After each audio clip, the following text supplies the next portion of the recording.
Hi friends, నేను మీ Deekshitha. Welcome back to Deekshitha vlogs. ఈరోజు మనకి అందరికీ నచ్చే గుత్తి వంకాయ కర్రీని చాలా ఈజీగా ఎలా తయారు చేసుకోవాలో చూద్దాం. ముందుగా ఒక గుప్పెడు వేరుశెనగ మరియు కొన్ని నువ్వులను తీసుకొని దూరగా వేయించుకోవాలి. ఇలా వేయించుకున్న తర్వాత వాటిని చల్లార్చిన తర్వాత మిక్సీ జార్లో వేసి పొడిగా చేసుకోవాలి. అందులో కొద్దిగా కారం, కొద్దిగా ఉప్పు యాడ్ చేసుకోవాలి. కొన్ని వాటర్ యాడ్ చేస్తూ పేస్ట్లా మిక్స్ చేసుకోవాలి.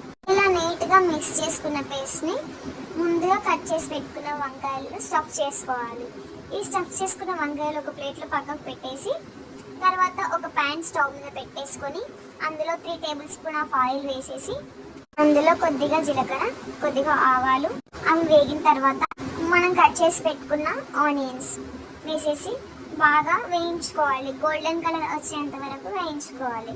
అందులో అల్లం వెల్లుల్లి పేస్ట్. సో అల్లం వెల్లుల్లి పేస్ట్ అనేది మనం ఈ పేస్ట్ రెడీ చేసుకునేటప్పుడు అల్లం వెల్లుల్లి వేసుకున్నా పర్లేదు. సో నేను అనేది ఇందులో డైరెక్ట్గా ఆయిల్లో వేసేసి ఫ్రై చేసుకున్నాను. తర్వాత కొద్దిగా పసుపు కూడా వేసుకున్నాను. తర్వాత ముందుగా స్టఫ్ చేసి పెట్టుకున్న వంకాయల్ని ఫ్రై చేసుకున్నాను. మంచిగా ఫ్రై అయిన తర్వాత ఆయిల్ ఫ్రై అయిన తర్వాత అందులో ముందుగా రెడీ చేసి పెట్టుకున్న పేస్ట్ అనేది వేసాను. అలా వేసి అందులో కొన్ని వాటర్ యాడ్ చేసి మళ్ళీ అందులో వేయాలి. ఇది అనేది గ్రేవీ కోసం చాలా బాగుంటుంది, టేస్ట్ కూడా చాలా బాగుంటుంది. ఆ పేస్ట్ అందులో వేసేసి పైన క్యాప్ పెట్టేసుకొని ఆవిరి కోసం వాటర్ పెట్టేసుకోవాలి. వాటర్ పెట్టేసిన తర్వాత స్టవ్ అనేది సిమ్లో పెట్టుకోవాలి. తర్వాత ఒక 5 to 10 minutes తర్వాత ఓపెన్ చేసి చూసి మంచిగా గ్రేవీ అనేది బాయిల్ అవుతూ వంకాయలు అనేది మొత్తం ఫ్రై అయిపోతాయి. ఆయిల్ ఫ్రై అయిపోయిన తర్వాత చాలా దగ్గరికి వస్తుంది కర్రీ.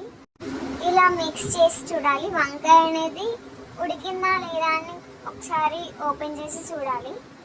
చూసిన తర్వాత వంకాయ అనేది వైట్ కలర్లో కాకుండా కొంచెం మనం ఉప్పు కారం అనేది వంకాయకి పట్టినట్లయితే అది ఫ్రై అయిపోయినట్టు, ఉడికినట్టు వంకాయ అనేది. అలా 10 to 15 minutes వరకు క్యాప్ పెట్టేసుకొని స్టవ్ అనేది సిమ్లో పెట్టేయాలి. మంచిగా బాయిల్ అయిన తర్వాత అందులో కొద్దిగా మసాలా వేసేసి ఉంటే కొత్తిమీర యాడ్ చేసి గార్నిష్ చేసేసుకొని దింపేసుకోవాలి. స్టవ్ ఆఫ్ చేసిన తర్వాత చల్లారిన తర్వాత మనం సర్వ్ అనేది చేసుకోవచ్చు.